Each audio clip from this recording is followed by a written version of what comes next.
Hey, what's good, Twitter fam? This week, Just What the Mess's news was not real. Plus, people dug up a 30-year-old tape of Maya Angelou and had some words. Plus, the college cheating scandal everybody's talking about. And, of course, the woke segment coming up right after this. You're tuned into Black Hollywood Live, the world's first digital broadcast network devoted entirely to urban entertainment and pop culture. Tune in right now. Hey, what up, guys? Welcome to another episode of Black Twitter right here on BHL. Because, you know, if it's Monday, it's Black Twitter Day.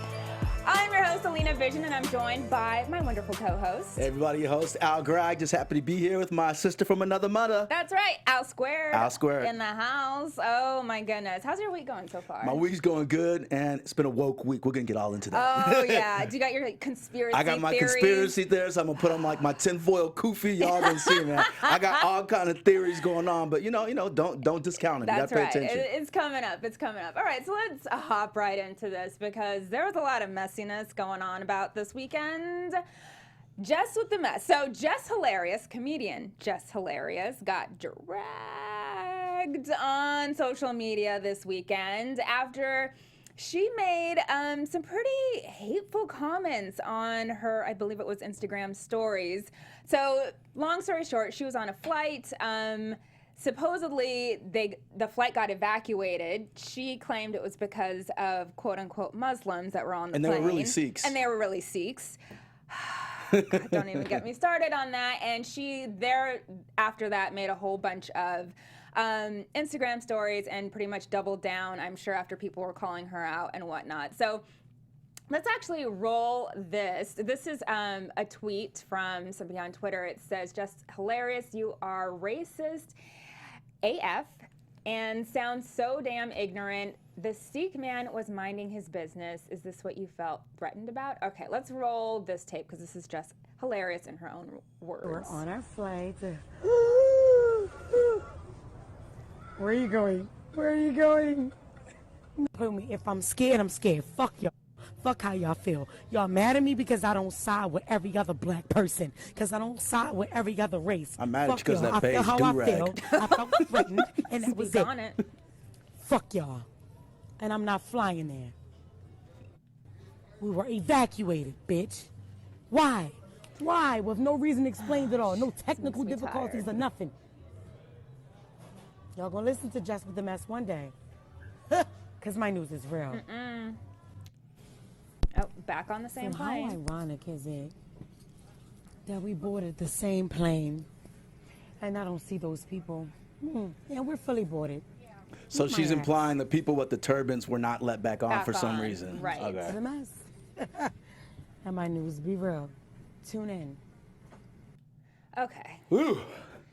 This tires me out so much because, God, so ignorant. So it is 2019. There is no excuse for anyone to be this ignorant and to think that just because somebody's wearing a turban that they're Muslim. And so what if they were Muslim? They have every right to be on that flight just like you do. Right. You know? I agree 100%.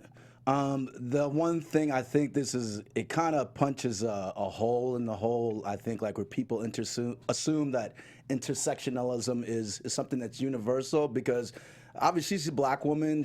People are hitting up like, "You're a black woman. How could you discriminate against Muslims?" And well, the thing is like I think most people just automatically think about self-preservation in their culture and their people. They don't necessarily put themselves in their shoes. So you can have plenty of like Mexican people, Latino people prejudice against black people. You have Which gay makes people. no sense to me. It It makes no sense to me. In theory, we wish the world was ideal and everybody related as people who have been oppressed or marginalized. Right. But at the end of the day, people worry about their own self-interest, and that's why sometimes this intersectionalism thing is kind of a myth. Where I think we're going to get to this in my segment, but I support everybody, but I think sometimes people need to clean up their own backyard first before they can be good partners with somebody else, and that's a whole other topic. I think everyone just needs to be good partners with everybody else. Because listen, we are this tiny little planet out in the middle of nowhere, Sing and it, this is girl. all we have got is each other. I agree. We are all one race, and that is the human race. Right. Period. Right. Okay. So let's see what other people were saying on Twitter. This comes from @DopeAlicious_J. She says, Jess Hilarious got some Sikh men kicked off the plane because she was scared of them because of their turbans they had on. A black woman has the audacity to stereotype brown men with turbans, all while wearing a headscarf herself. Amen. Okay, so can we stop acting like she's funny and cancel her already? With the gif of, you know, Rihanna giving her side eye. Of course. But this is pretty much like what you were saying. It makes no sense to me how somebody who comes, you know, from any type of category of people who have been marginalized, who have been put down, who have been made to feel less than, can then turn around and do it to somebody else. Like, how quickly you forget. I think part of that, is just the nature of what's been done to black people. You can say our marginalized people, but from my experience, black people, I feel like, you know, ever since slavery, there's been this whole, like, social engineering campaign against us, you know, ever since, you know, Jim Crow, and we internalize a lot of these things, and that's what I mean about we have problems, black people sticking together as ourselves. So of course we're gonna have problems like partnering with everybody else, and that's what I meant about you can't make a good partner with somebody else until like you take care of your own situation. But I agree with you 100%. There's a way the world ought to be, and then it's kind of like the way the world is. Yeah. Do you think that comedians sometimes, especially with social media, take things too far? Because this isn't the first time that she's had, you know, people call her out. She did make a comment, I believe it was back in last year, I want to say, on the Shade Room's Instagram, where she called some guy the F word. I'm not going to say it. Right. But you know, and she came out and supposedly apologized, whatever, for that and saying she wasn't homophobic and this, that, and the other. You would think that she would have learned from that mistake. I think you brought up a good point as far as the context of somebody doing it in comedy and art, because and this is how I feel. See, that she's just kind of like just sounding off. Yeah, she's just kind of like being racist. You know, there was no joke there. Just like we were talking about. She wasn't on stage. Yeah, you know, it's like, okay, and we've heard, you know, the Kevin Hart thing. Okay, as long to, you know, do you think it was a joke or not? My whole thing is, you know, if a joke, if there's like legitimate something funny into it, because black people talk about black people all the time. Right. It's just when we get in troubles when we talk about other people, even though they let us call each other niggas and all that. But I guess I'm saying is that it depends on the context. So I support anybody's right to say it, even if I disagree. You can be a white supremacist. Say all the N-words you want and all that stuff. I want to know who you are. I want your freedom of speech, because I want to see you and know you and identify you. I want to see your true flag fly. Versus sometimes we have a lot of these liberals, you know, who act like they're your friend and ally, then you hear and find out other stuff about them. That's me. Right. I know my enemy is. The true colors be shown.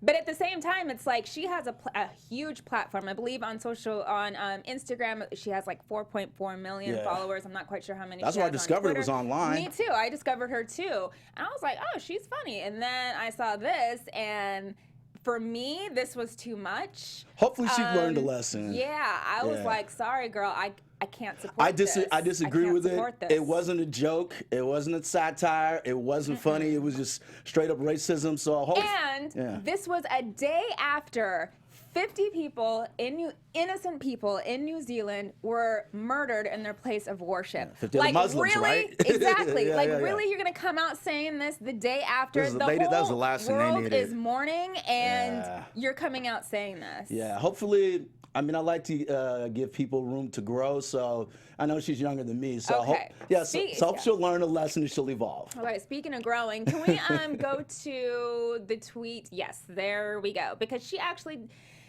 quote unquote, kind of did an apology. Okay. You know, the Instagram story, here's what I'm saying, blah, blah, blah, apology. So I'm going to read this tweet first. So this is from Suski Holy, I believe it says. I just like the too short name. Right. Too short otherwise. All right, Jess Hilarious is blatantly ignorant. Laugh my ass off. First off, those were Sikhs on the plane, and besides, had they been Muslims, why would you behave that way despite having Muslims in your family? So she's referring to this. Now, can we click on the pictures? That way I can read the whole thing. There we go. And possibly, if you could make it a little bit bigger, that'd be great. Oh, there we go. Can't see that. But basically, this was her Okay, that's fine. Do you no want me to problem. take a whack at it? So here it goes. It goes, look, y'all, I'm not racist, and never have I ever been. We have Muslims in my family. Isn't that like my best friend? Go-to? Well, I got a black friend. We got black people. Like, come on, girl, you should know better. All right. However, I was totally unaware of the different types of Muslims. So yes, I admit I'm ignorant to the facts. So teach me. Okay, first off, Sikh is not a different type of Muslim. I know, they're not Muslim, period. No, she didn't get it's that. a completely different religion. Like, the fact that she hasn't even gone on Google, you have Google on your phone, you could figure this out. If people are telling you they're Sikh, go educate yourself. Don't wait for Instagram to come teach you. Sorry, I'm sounding off. Yeah. Sound off on it. I agree with you. All right, she goes on to say, I got no one put off the fucking plane. Okay, so she's saying she didn't get anyone kicked off the plane. I didn't even say shit to anyone else on the, sorry, it's really small, plane about that felt. Okay, again, I'm sorry to all Muslims. Because she thought they were Muslims in her brain. Deeply sorry, but I'm not a racist. Yeah. So. I know there's so much to unpack there. Let's talk about every American family. With black family or not, most family have somebody who's gay in their family, who might be a different religion. You know, so it's, I don't know, like these day and age, everybody has somebody of a different culture or different background in their family. I don't know if that's an excuse, but I don't know. It's not. I think we're getting there. We just still got a long way to go. Yeah, I agree. And hopefully she'll take this as a lesson and learn and get herself educated. What's up with a do-rag, though? What's up with a do-rag? Okay, speaking of, you know I'm what? sorry. Somebody else had something to say about that as well. If we could go to the next tweet. This is from John Paul Ed. He says, remember, Jess Hilarious, the same tools that are used to keep you out of writers' rooms, out of acting gigs, or even getting a cab in New York is the same tools you use to get those people kicked off the plane. All oppression is connected, sis. So hopefully she learned the lesson. Yeah, exactly. But yeah, there was other people like making fun of her do-rag. They're like, really, you're gonna come at people when you're wearing that do-rag? That is some boldness, sis. That is some boldness. But yeah, all right, well, let's move on to the next story. So Maya Angelou was trending on Twitter this last week, and I was like, why is Maya Angelou, like, she's passed, what's going on? Sure enough, open up, and somebody dug up this old interview. I'm talking, it must have been 30 years ago. See, man, I already know. I already know when you're digging up an old interview. Yeah, exactly. And we can't show it, you know, for copyright reasons, but to give you the gist of it, like, just imagine, okay, remember when Oprah first started, like, her set? Okay, think that, but it wasn't on Oprah's show. It was on some other show, like local news, I believe. But this girl in the audience, and I think she was probably about 14 years old, stood up to ask Maya a question. And she started the question saying, Maya, not saying, like, you know, Mrs. Angelou, Miss Angelou. So Maya, real quick, she had to put her in check. Real quick, had to read her, and she said, listen, honey, you cannot call me Maya. I am not your sis. I am either your mother or your auntie. I have lived 65 years on this earth. I have paid my dues. You need to show me that reverence, right? Yeah. So some people on Twitter, like this guy, I believe this is at Derek, he said, Maya Angelou did not have to read that innocent girl down on national TV like that. But it spawned a lot of people saying, like, no, Maya was in the right for saying that. What do you think? And I think you hit the nail on the head, because this girl, you know what she strikes me of? I don't know what her race is, the girl who was. So she was black. Okay, yeah, she could be black. She could be a black millennial, as far as I'm concerned. Right. And part of my problem is I think millennials miss a lot of things. They just assume this familiarity. See, and that's what, it was a lot of millennials that were saying, like, what's the big deal? Okay, they don't know that black people, that old black men will call boy and old black women will call girl to disrespect them and keep them in place and keep them in line. They wouldn't treat them in a address them as an adult. So those titles mean a lot of respect, and there's something that's that we're very sensitive to, and that people, if they want to be respectful, they should read up and know why. Just like we're telling Jess Hilarious, if you're a millennial and you don't know why it's more important to address an elder by their last name or by the title, read up and find out, because there's a lot of racial history behind it. Right, and it's just like I think like in all black families, not all maybe, but I know in mine, I was taught like somebody older, even if you don't know they're married, it's Miss. I can never call somebody older by their first name. No, Yeah. never. My mom would come at me. That's what I would get. Exactly. All right, so let's see what other people on Twitter were saying about it. This comes from @_Erin Bennett. She says, a lot of people are saying how Maya Angelou addressed the situation was disrespectful, and I don't see it. Out of respect for her work, her title, and the legacy she created, yes, it's Miss Angelou to you. The power dynamics are clear. I ain't your colleague, sis. Bam. Yeah, I completely agree, because, and especially because Maya's such like an iconic figure at that. A legend and an elder? Yeah. Wouldn't you think about She's like that elder. Yeah. It's like, maybe because somebody I think maybe a little bit comparative, would you say would be Oprah? Probably. Right, for different reasons, Yeah. but maybe because we're so used to just calling Oprah Oprah. Yeah. Millennials don't see I know, it's definitely a generational thing. That's why I Right. try not to judge people too hard. Right. So Common, of course, had something to say, and I loved this. So this is actually one of Maya Angelou's poems. He says, "You may write me down in history with your bitter, twisted lies. You may trod me in the very dirt, but still, like dust, I'll rise. You may shoot me with your words. You may cut me with your eyes. You may kill me with your hatefulness, but still, like air, I'll rise." I remember that. Did you have to say that like in elementary school or high school? Yes, with a picture of Maya. Yeah. She is. She's like everyone's like, Nana. She's the elder. Yeah. And I guess what I like about it that's the girl. That's the. Okay, yeah. But yeah. She was the millennial from her generation. Yeah, she just didn't know. Exactly. She didn't know. I think, and when you're in a position like that, you might be a little bit nervous to be on TV and to also be in front of Maya, and it's just like something you just say. Yeah, I feel like that's why I don't believe she meant it, to be disrespectful at all. It's just it just came out that way, I think. Yeah. Obviously, but it was just really. It reminds me of like my grandmother would school me, boy, what'd you say? Something like that. That's the way black women, they are. That's the way they check you. Absolutely, my mom does that to my littler cousins and stuff like that too. It's just boy, out of exactly. It's just out How'd of you address me? She'll grab your ear real quick. Yeah. Real quick. Yeah, so we know what she was saying. All right, and Angela Ray, who we all love, says only a queen like Miss Angelou could get you together real quick with no hesitation, but yet so much grace. Respect your elders, kids.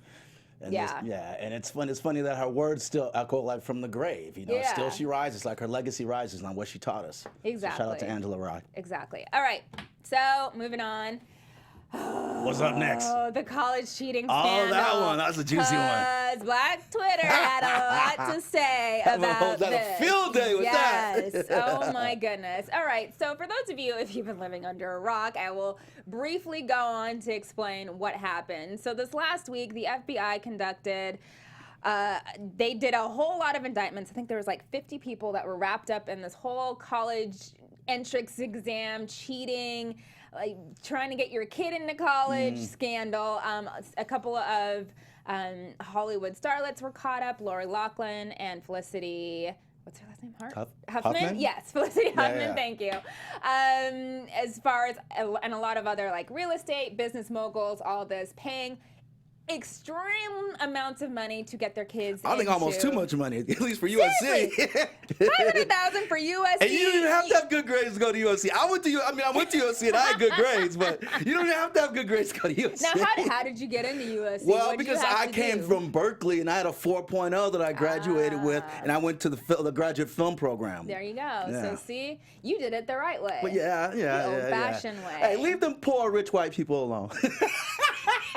The poor rich white What's people. so crazy is just like you guys have all the money at your expense to get the tutors, to do the work. Like But my Alina, God. But are they you just don't want surprised? to. Tell the No, truth no, that rich people no. of means are able to They've been bribe scamming the their way system. into institutions. Yeah, they've been scamming the system for a long The time. water is wet, the sky is blue. Rich people get favors and get to buy their way into things. Nothing's new. Right. Oh, that rhymed. Did you just come No, up with I that? guess so. I didn't know. Oh, okay, cool. Look at Thank you. Spitting bars. That's right. Over Okay, bars. so right, like you've been saying, this is definitely nothing new. A lot of people normally give money to the school in terms of like for a new library or new building. Yeah, it's the right way to bribe somebody. Right, but in which other students also will benefit from that. But Okay. it's still not right that Right. your kid is able to get in that way just because of that.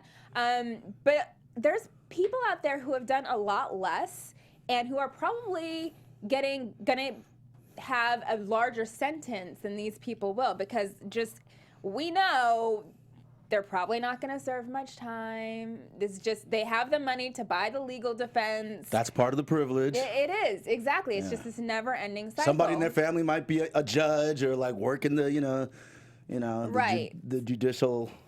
They're connected. Yeah, connected. They're connected. All right. So on Twitter, this is what Bishop Talbot Swan had to say. And this is actually a really interesting thread that went viral. So he says, remember Tanya McDowell? She got 12 years for sending her 6-year-old son to Norwalk, Connecticut's Brookside Elementary School while she lived in Bridgeport, even What? though she was homeless. She was convicted of first-degree larceny for stealing an education. What? I don't even remember this. Yeah. Oh, it goes on. It goes on. If you can keep scrolling in the booth there, I think there should be another tweet underneath that.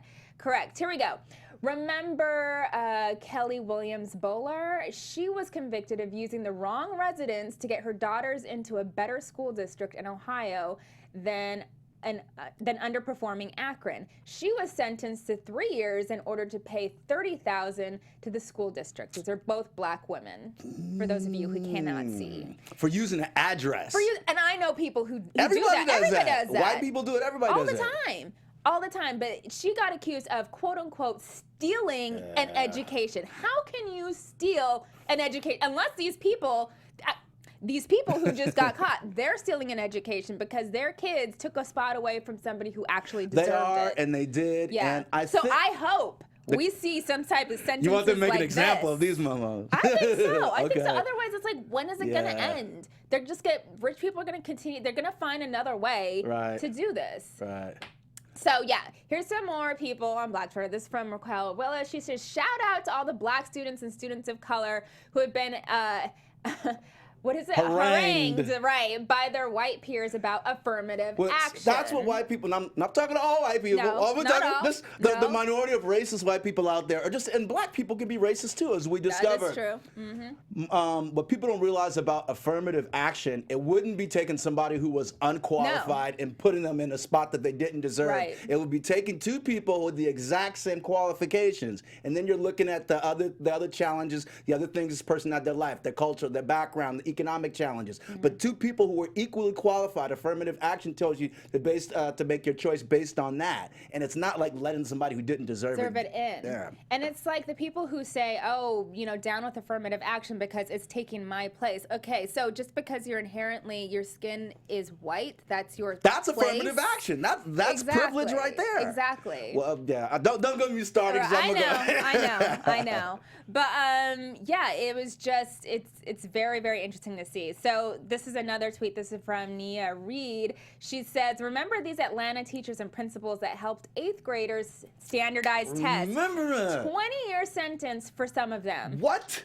We're watching. What? Yeah, so that was a 20-year sentence. I remember that scandal. A I remember that. 20-year sentence. And can I for say this, that. as a teacher, this is why that cheating scandal is so hypocritical, because as a teacher in LAUSD in a past life, I was a teacher for 10 years, the whole thing has been transitioning about to making kids perform well on standardized Right, tests. yeah. And so you develop all these, quote, strategies, and they call it teaching to the test. Now, you're not supposed to cheat as a teacher, but you're supposed to teach the kids certain strategies and ways to take the test. And believe me, there was a lot of emphasis on how to take the test strategically, and it was based, I don't want to say it's well, it's rigging the test, but some people could say it's playing it very close. So I feel like the districts put so much pressure on these teachers and these students to score well on these standardized tests. That's part of what's become of the education system. Which is, yeah, that's a whole nother show. A whole nother topic. A whole nother show. Oh, right. my goodness. All right, so we're going to roll on right now to the woke segment. What you got for us? The wokety woke segment. I got so few time, but so much wokeness to talk about. There's your I even got my music. conspiracy wokeness in there, my conspiracy theories. All right, the first one we're going to start out with, number one, is did Taylor Swift weaponize the Me Too movement in liking this post about Kanye, or was it fair game? So let's throw this post up here. By the way, this girl, the Hill Stan, added Sagittarius Snake. The famous music video was straight up revenge porn, not to mention putting abuse victims next to their abusers. Talking about the Kanye video with all the new bodies, and celebrating sexual assaulters. It was disgusting and doesn't get enough crap, and he doesn't get enough crap for it. Okay. And then, as we know, that Taylor and Kanye been beefing, and she actually liked that post. Okay. So my question is, if you guys, I'm going to take you guys back to the famous video. Kanye did this video where it's him naked, Kim naked. Donald Trump's in there, Donald Trump's in there. Taylor, who he was supposedly beefing with. Ray J, who he didn't even get along with. But his point was, I guess, was make an artistic point that, like, we're all in the same bed together as far as, like, being exposed in this sex tape era that we live in.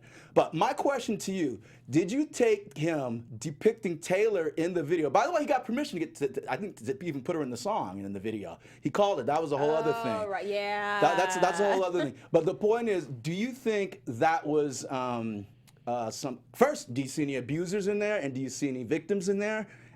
Trump. Okay, yeah. But who was it? But that's a good one. That was a good one. I didn't think about him. But he wasn't depicted by anybody he abused. I didn't see that. The way I took it, I thought she was trying to say that Kanye was somehow an abuser, and that's what this commenter is saying, that Kanye is somehow supporting, like, sex abuse by doing this false depiction. And it goes back to that whole thing, the struggle against freedom of speech and art, as far as I'm concerned. Yeah. I don't think you could say the video may have been poor taste, but to, like, try to weaponize it and, like, hit the little Me Too hashtag on it, I think that's foul. Interesting. So, ladies, I'd be interested in your point of view. And then let's get to the whole, now we got the whole Kanye Sunday service thing. Have you guys heard about that? Yeah, that's been a thing. It's been a thing. Kanye's back to doing music. And if you guys don't know about it, we're going to show you some clips. But he's doing, like, this big Sunday service church that theme. That first clip, I was choir. like, It looks dope. This shit's fire. It looks dope. And like it looks that, I was like, I want that track. Because like, we're taking us back to, like, the old Kanye Jesus Walks days. Yes. But there are people who may think that Kanye is trying to usurp the Christian church to sell his music, because they're singing all Kanye songs in there. And I'm like, wait, Kanye try to usurp any movement to sell anything? like Yeezys? Anything like that? And weaponize, you know, is mental illness to get you to buy something? Kanye would never do that. Right. Anyway, let's look at the tweet that this girl, Anna, posted. Thoroughly bothered that people think whatever Kanye West is doing for Sunday service is God honoring. Looks like some weirdo stuff to me, and I don't hear the gospel being preached. Just a bunch of people singing Kanye songs. Hashtag Sunday service, and I like how the little white girl wrote, stay woke, hashtag stay woke. So let's tell our engineer, let's go to let's go to the videos. And would you scroll down if there's any sound for it? Oh, yeah, DMX was with him. This is Sunday, DMX, I guess, performed at one of the services and did a prayer. Blessed and highly favored by you. I am the object of your affection. Your favor surrounds me as a shield, and the first thing that people come in contact with is my favorite shield. Thank you that I have favor with you and man today.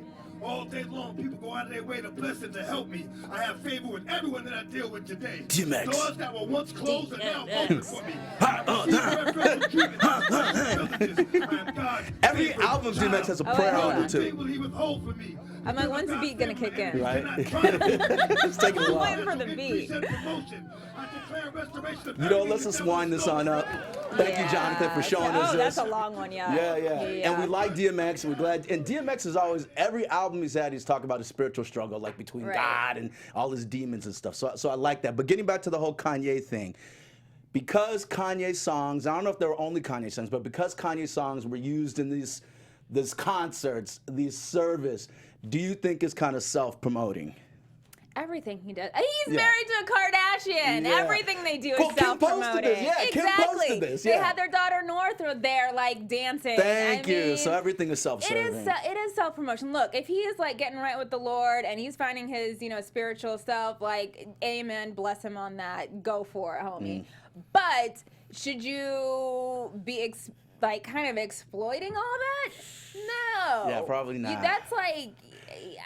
I don't know. I don't know. That I kind of feel a little. And the thing is, a little Kanye has sticky on lost so that much one. credibility with this. It's hard for us to give the benefit of the doubt. Somebody else might Right. give the benefit of the doubt. Kanye might not give the benefit of the doubt. Right. I mean, but listen, those tracks sound like fire. Hey, Kyle, like, we get some new music. I'm being real honest. All right. Well, let me get down to the last part of this woke segment, and you can definitely start my conspiracy music on this one because this is the conspiracy corner. All right, All let's hear it. Are the police taking out Black Lives Matters activists?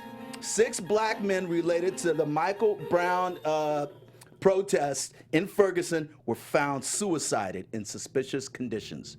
So, ladies and gentlemen, while we pull up the CBS article, I'm just going to read to you guys a little bit. We all know that what happened to Michael Brown, right? He was an unarmed black man who was killed by a police officer. St. Louis County Police spokesman Sean McGuire said witnesses have simply refused to come forward, leaving detectives with no answers for why the men were targeted. Let me get down here. A grand jury declined to charge Wilson, that's the white cop, in November 2014, prompting one of the most violent nights of demonstrations and one of the first activist deaths, DeAndre Joshua. I love that. DeAndre Joshua, his body was found inside a burned car blocks from the protest. That's just one. Okay. The 20-year-old was shot in the head before the car was torched. I guess the DNA evidence proves that. Darren Seals, shown in the video comforting Brown's mother, which is, I guess, is up on the CBS article, that same night met an almost identical fate. 2 years later, he was burned, torched inside a car, shot in the head first. So who do you think it is? The police. You know me. Yeah, I think the police. that's why I'm asking. The feds. The feds did this, and this is payback. They've been trying to get back ever since, like, the thing is, Ferguson, let me address everybody to my woke camp. Ferguson has had a history of targeting black people. They said they gave, like, black people, like, 80% more tickets and pulled them over and jailed them more than they gave white people. And that was just, it's just a racist place. And I think this is their way to try to, like, get the balance back, take out all the alpha males. Weren't they supposed to have more people from the community become part of the police? Just like all of the police supposedly and they did fire more police department training, more and cultural everything. sensitivity, all that. Right. Yeah, I mean all that, but apparently, I mean that's So not. there clearly has been no inroads. I'll put it this way, Alina. I think these rogue cops are gonna always exist. I mean, the police department is like a gang. I love the police. To shout out to all the good police who serve and protect. there are a lot. And there's a lot of Yes. crooked police, and there's a lot of racist police who look at that thin blue line like their gang doesn't matter right or wrong. You're protesting us, we're gonna take you out. Let me read the other names. Marshawn McCarroll of Columbus, Ohio, shot himself, and I say shot himself in quotes. In February 2006, outside the front door of the Ohio State House, police said he had been active in Ferguson. First of all, the numbers of black people that commit suicide is so low conventionally. Black people we have a high murder rate, and we kill each other. But black people don't actively shoot each other or put a noose around our necks. We kill each other the slow way, maybe through drugs and alcohol. Let me keep reading. That's why I think all this stuff is staged. Edward Crawford Jr., 27, fatally shot himself.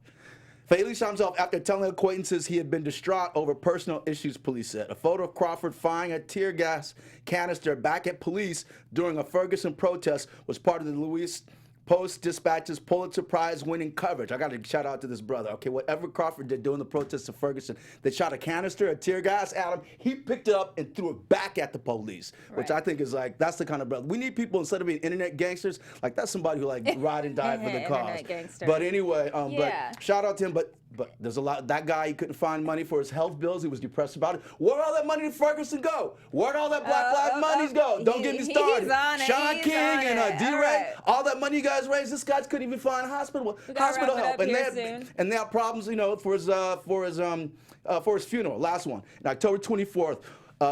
In October, 24-year-old Danya Jones was found hanging from a tree in the yard of his North St. Louis County home. That's a little... hanging from his tree. They called it a suicide. Come on now. Yeah. Enough said. So black people. Interesting. So this is on CBS.com. Yeah, it's on CBS.com. But if you can go to the other tweet that I have after that, Jonathan, it shows you the brother. If you're following the hashtags, there we go. Follow the hashtag Ferguson. And then under this, if you go to the hashtag Ferguson on Twitter under popular resistance, here's what this one brother talks about it. Activism always comes with some stress and tension, but activists in Ferguson face more than most with suspicious deaths of numbers of activists. A sense of dread about the immediate future weighs in on many people's minds. And like we're talking about their families getting death threats and all that. So truth be told, folks, I don't put that in conspiracy theory. To me, it's very clear that it's a concentrated effort. That's something going on. Something going on.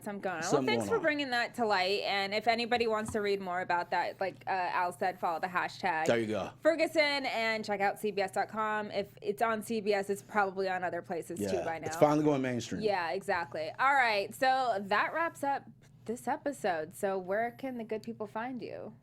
Oh, sorry. No, that's just fine. as you The good people. I was like a waitress. The good people. I gotta plug my wares, everybody. Plug the good people. It. You know what? He's got merch. I got merch. You guys heard me plugging my film Jamaica House all month, and thank you for Alina for letting me plug it. Of course. Okay, I want everybody to go out and get a Jamaica House T-shirt, the Tupac special, and you can get it on SD.com. All you have to do put in is Jamaica House or a Jamaica House T-shirt ring, and you'll get these nice T-shirts for $25.99.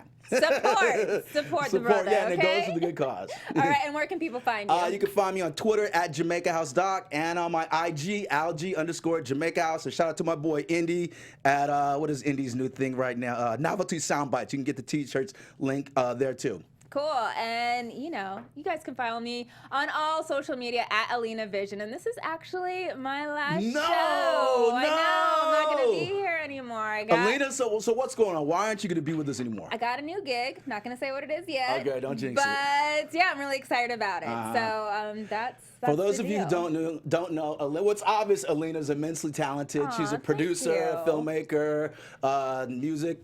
All around in her own right. This is just a taste of what she does right here. Thank you. So yeah, but I'll pop back in from time to time because I love this show. I love, you know. Hopefully we'll keep this on. Hopefully we'll keep this show going, okay? Yeah, of course. You can tune in and see Al and whatnot. But yeah, it's been great. Always have fun. Love our fans. Love the people in the comment section. Love you guys. Thanks everybody who commented. So okay, until next time, peace. On behalf of our BHL staff, we would like to thank you for tuning in to Black Hollywood Live, the world's first digital broadcast network devoted entirely to urban entertainment and pop culture. Check out our Black Hollywood Live YouTube page for even more great programming and amazing content, and be sure to subscribe and like our channel when you do. I'm your BHL host, Nakia Monet, and you can find me on all social media at Kiki Boom Boom or at Black Hollywood Live. Black Hollywood Live, Hollywood redefined.